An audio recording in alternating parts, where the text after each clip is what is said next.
Good afternoon, everyone. Sharice Jervis Hill here, CEO and founder of Events to Remember and PR to Remember, with our Coffee with Cher podcast series.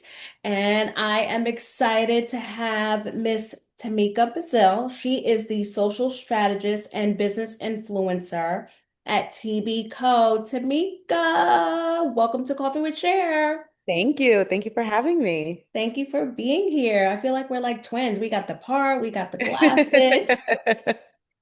No, these I got these earlier this month while I was in Japan and they've become my new favorite pair, so it was perfect timing. Yes, I love them. It's a great color too. Yeah. So, Tamika, let's start with our afternoon cheers. So, cheers to you. Cheers to you. So, anything exciting in your cup? I'm coffee. I'm pretty boring today. No, I'm actually switching from coffee to water for the afternoon in hopes that it'll get me through the rest of the afternoon, so we'll see. Good. Hydration is good. Very Yeah. good. All right. So, Tamika, let's talk. Tell me a little bit about TB Co. So, tell us about your company and tell us a little bit about how you got started. Yeah, I think that's a great question. So TBCO is my company. I started it, oh my gosh, a little over 7 years now. And Mhm. since then, I've gone on to be a social strategist, a creative entrepreneur, and a business influencer with over 60,000 followers across all of my social media platforms. That's Um, amazing. Make sure thank you share you. Coffee with Share with all of them when it's on there. Absolutely, absolutely. So yeah, since then I focus predominantly on creative execution. I've partnered with different brands such as Amazon Prime, Mhm. Ally, Nissan. I've been featured in Business Insider, MSNBC, and quite a few other different news sources as well. So it has been an amazing journey since starting my business. That's amazing. So, how did you get started? Tell us a little bit about, take us down that journey a little bit. Yeah, that's a good question. I find that people often struggle with the idea of starting a business, right? Like it has to be this very concrete idea that you're looking to execute with like a 3-year plan and a 5-year plan. Mhm. I always say that my business started out as a very simplistic side hustle. I was in education. I needed a way to be able to create some supplemental income. So I started freelancing as a virtual assistant and a social media manager. Mhm. And I allowed it to just grow and develop from there, especially as I started to attract new clients, Mhm. refine my pricing and my structure. And over time, it became something more concrete with a better structure, better foundation, and I could go from calling it a side hustle to a business. I love But that. I love yeah. that. No, when I, I first started, when I first started in the kind of as a virtual assistant, I appreciated the simplicity of it too because mhm. I did have a full-time job, so Yeah. I didn't necessarily need for it to feel like something all-consuming Yeah. or big or anything of that nature. And I think that's also a big element as to why I was successful is that I didn't put pressure Mhm. on it to be something big and all-consuming as well. So, I love that because a lot of businesses, great businesses, kind of start with that, start as a side yeah. hustle. And I Mhm. love just the simplicity of it. And so thank you for sharing that because I feel like that really will inspire some of our listeners or people who are kind of like on the fence and thinking about, I'd like to do this. Should I kind of continue on and look at what you're doing right now? And so definitely that will be a nice inspiration Yeah. for our listeners. Thank So, you. yeah. So. So that is, thank you for sharing that. All right. Yes. So, what do you think sets you apart with obviously what you do? There's a ton of people in that space, right? Tell me what sets you apart from others in your industry. That's a good question too. And it's funny because as a marketer, I'm constantly talking about like brands differentiators, right? Like Mhm. what makes you different in your sector. I think for me, it's twofold. When I first started out as a creator, was still kind of in that side hustle space, right? So when I transitioned into being a creator, that was something that I expanded into, not expecting it to become a full-blown part of my business, a full-blown revenue source. Hmm. Like it was just something that I started as a means of finding community. Hmm. But I think my largest differentiator is just that, is that I am not just an entrepreneur. I still work full time. I still have a corporate job. I have found that intersection between the realities of being employed full time as well as being an entrepreneur, Hmm. and knowing that I don't sway either left or right. And I think, especially right now, there is a lot of emphasis on choosing one lane or the other. Hmm. There's a lot of expectation around, like, oh, well, entrepreneurship, it creates your own stability. Like you should be going in that direction. You should want to do that full time. Hmm. And I've tasted both, Hmm. I've tasted full-time employment and I've tasted full-time entrepreneurship.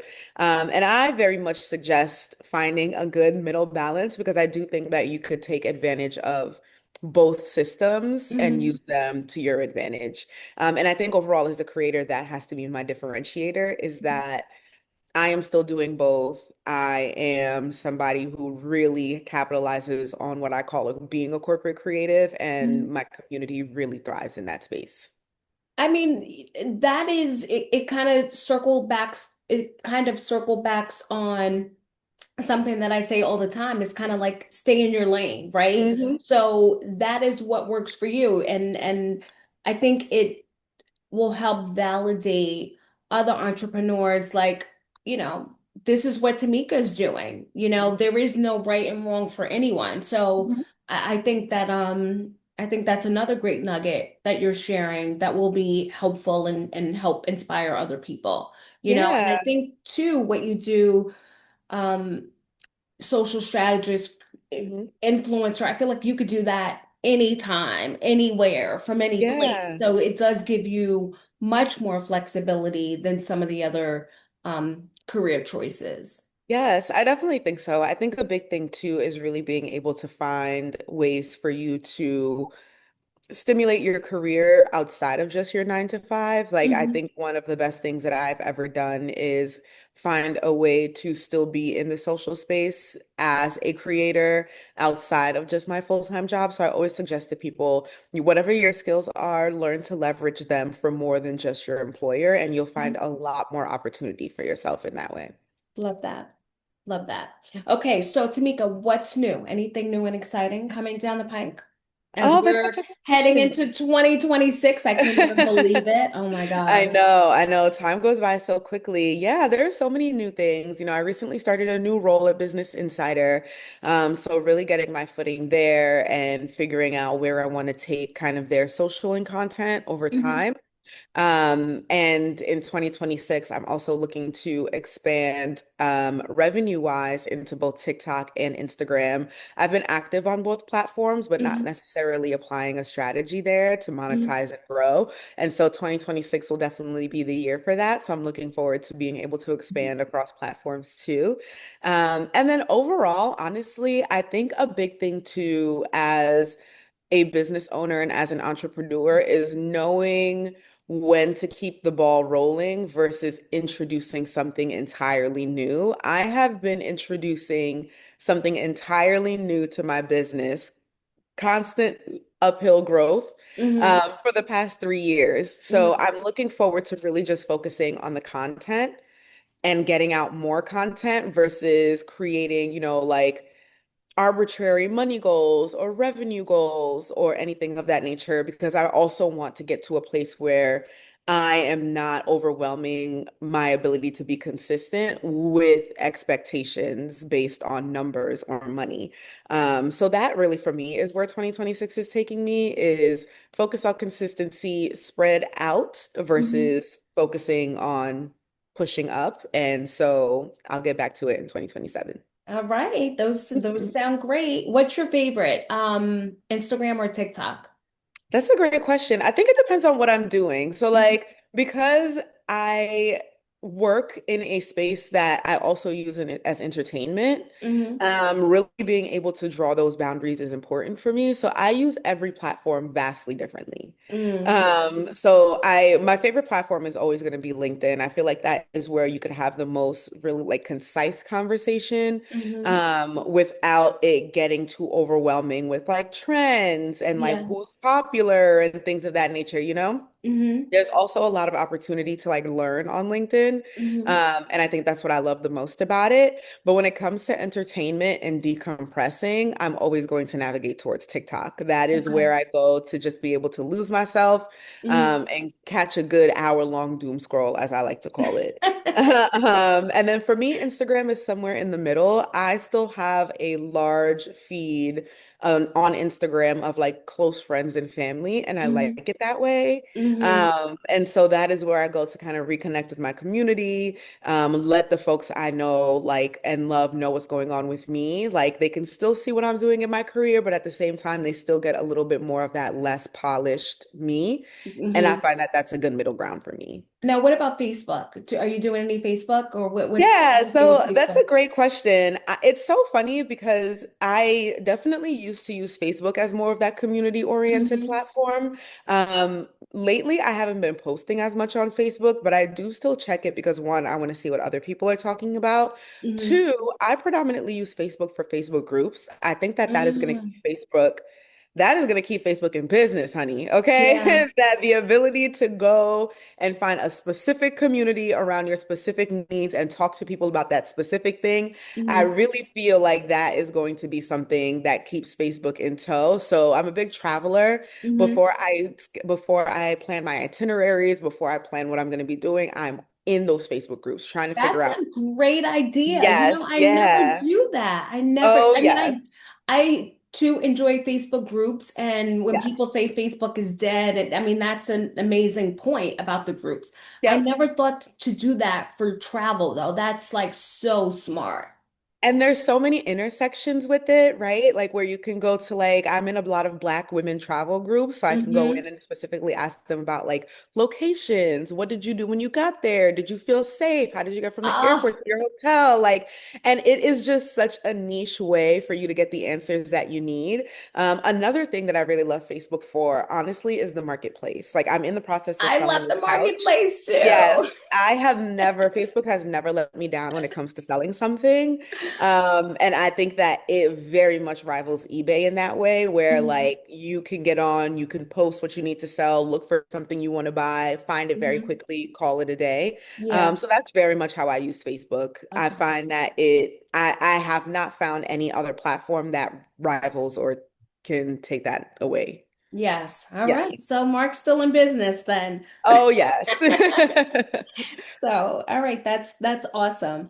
All right, so this is my last question, and as everyone knows on our Coffee with Cher podcast, my favorite question because this podcast was built for entrepreneurs and just the entrepreneurial journey. So.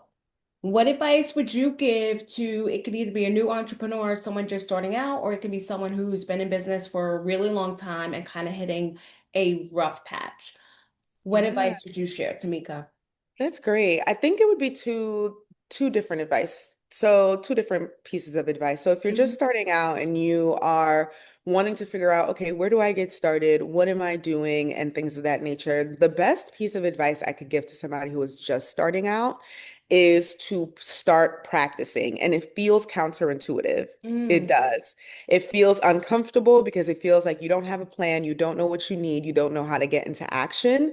But I'm a big proponent of you don't know what you need because you're not putting things into action. You have to let your execution tell you what the gaps are, because without that knowledge of executing, you will never be able to foresee what the gaps are.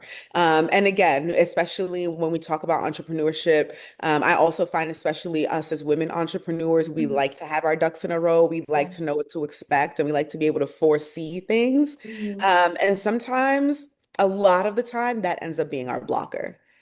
is that need to feel like we have our ducks in a row and like we know what to expect. So it is okay for you to get started, start putting things in place. If you want to work with clients, start working with clients, start putting things out there to attract people to work with, and let that work identify for you what gaps you need to fill. Hmm. And you could be very forthcoming in saying, like, I am a beginner, like, be consistent in saying like there might be some bumps on the road, but I am committed to being able to complete XYZ for you or to be able to do this for you. And you'd be surprised how many people are going to be willing to work with you in that infancy space. Hmm. So that's what I would say to somebody who is I love just that. getting started. For anybody who is kind of stuck in a rut trying to Hmm. figure out what next, I have always been a big proponent of going a different direction. Mm. Sometimes you have encountered an obstacle going straight that if you turn left, the obstacle isn't that long. It's not that big, right? Hmm. And sometimes we waste a lot more time trying to climb what's in front of us than finding a way around it. Hmm.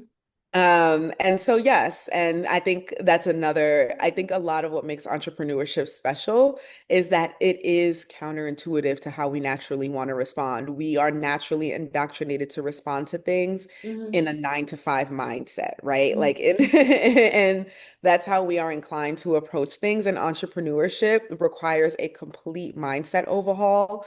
And that is how you find your success in it. So if you are at a roadblock and you don't know which way to go, just choose a different direction, start walking, and I guarantee you that obstacle will fulfill itself.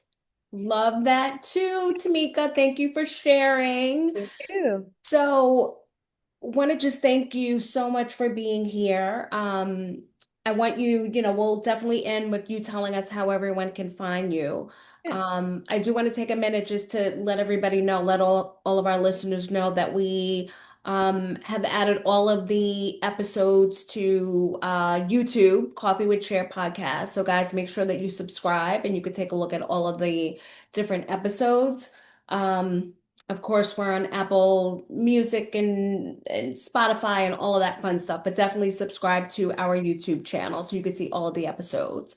All right, so Tameka, tell us where we can find you. Tell our listeners where they can find you.